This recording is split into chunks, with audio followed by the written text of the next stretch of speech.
Okay, so part one are our hip joint and our pelvic girdle palpations. We're going to start in a standing up position. First, we're going to palpate the iliac crest. Go ahead and lift up your shirt for me. The iliac crest is going to be the most prominent bone. You should be able to feel it very easily. In this case scenario, the bone is right here. Next, we're palpating the anterior superior iliac crest and the anterior inferior iliac crest. These bones are a little harder to palpate. Hold the shirt up. You're going to find your iliac crest and you're going to go downwards and have your patient hinge at their hips. And you should be able to hook your finger on them. It's under his belt in this case scenario, but it's right in there. You should be able to have your patient also hook their fingers on them, and when they lean forward, be able to hook their fingers up underneath it a little bit. Next is your sacrum and your greater trochanter and lesser trochanter. We're going to do the greater and lesser trochanter first. In order to find the greater trochanter, I'm going to have my patient lift their leg off the ground. I'm going to palpate up a little bit by their pocket area and go side to side, rotate and internally and externally rotate. It's a little higher on this patient. Right there, you should be able to feel it pop in and out a little bit. And then for lesser trochanter, that's going to be a self-ID. You're just going to go find your greater trochanter and go inwards, and it should be right in there, and your patient should be able to feel it themselves.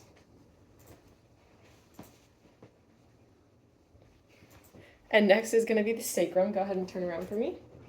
In order to find the sacrum, you're going to find their... I'm just going to turn you like that. Hold your shirt for me. You're going to find their PSIS, which is right here. You find their iliac crest, and you do a little windshield wiper motion. You should find their PSIS, and right in between their PSIS and a little bit down, that's going to be the top of their sacrum right there. Next is the posterior superior iliac spine and the PSIS, which is what I just touched right here. And then the posterior inferior iliac spine, which is just underneath your PSIS. So once you find the PSIS right there, you're just going to go down, and you should feel another slightly less prominent bony structure. Next is the ischial tuberosity and the pubic symphysis. We're going to start with the pubic symphysis since you can ID it standing. Turn around for me. And in order to self-ID your pubic symphysis, you're going to find your belly button, put your hand on your belly button, and right under where your fingers are, that's where your pubic symphysis should fall. Self-ID, because it's more comfortable for the patient. Towards the camera. And then the ischial tuberosity, we are going to go ahead and lay down for that one. Have your patient lay on their stomach. And in order to palpate the ischial tuberosity, you're first going to find the hamstring right there. You can have their patient flex it by elevating their leg, and I'm going to have my patient keep it flexed, and I'm going to follow it all the way up, and it's right in there, and you should be able to feel it when they raise and lower their leg. Thank you. Okay, for our next palpations, per part 2, we are doing the hip joint and pelvic girdle muscles.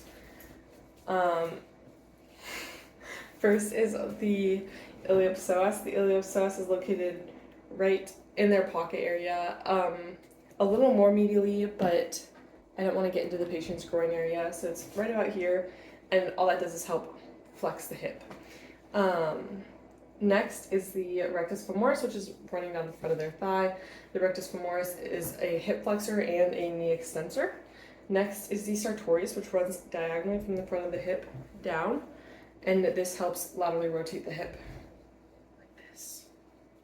Next is the pectineus, which is also a little bit more towards their groin area. I'll palpate it on myself. It's right in here.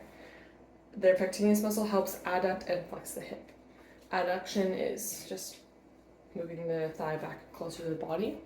Next is the adductor brevis, adductor longus, and adductor magnus. So this whole group of muscles is going to be also on the inner groin area, a little more working their way towards the back, which is back here. And those all help flex the hip, adduct the hip, and rotate, extend the hip. Yeah. Rotate, hip rotation, hip extension, all of the fun stuff involving the hip. Next is the gracilis, which is long, thin muscle towards the inner thigh, right here. You're going to want to think like where their ASIS is, and think of that kind of just running diagonally and then down towards the knee. That's where the gracilis is, and all the gracilis does is flex the knee and adduct the hip as well. Next is semitendinosus. If you want to go ahead and turn around for me. Semitendinosus and semimembranosus are going to be back here on the hamstrings. Oh, sorry. Back here on the hamstrings. And those both help extend the hip and flex the knee. Next is biceps femoris, which is going to be your lateral hamstring. So over here on the side. Thank you. And biceps femoris just helps flex the knee and extend the hip as well. A lot of these are hip extensors and knee flexors. Next is your gluteus maximus, if you want to turn around. So the patient's gluteus maximus is going to be towards the top of their glutes, towards the top of their butt, and just this top area right here. Gluteus maximus, and then your gluteus medius is kind of going to be where the patient's hip dips are. In your girls, they're a little more prominent, but guys have them as well. And then gluteus minimus is deep to the maximus, but those help with, well, yeah, they help with adduction and abduction of the lateral hip. Next is your tensor fascia lata, if you want to turn around, or on your side, I guess, turn sideways. Your tensor fascia lata starts up here by where your greater trochanter would be, and it runs laterally, and then that turns into the iliotibial tract, or the IT band. And the tensor fascia lata helps with flexion, adduction, abduction, and medial rotation of the hip. And then the IT band is just a long tendon that runs all the way down the leg right here into the knee area, and that helps with stabilization of the hip and the knee. Thank you guys for watching.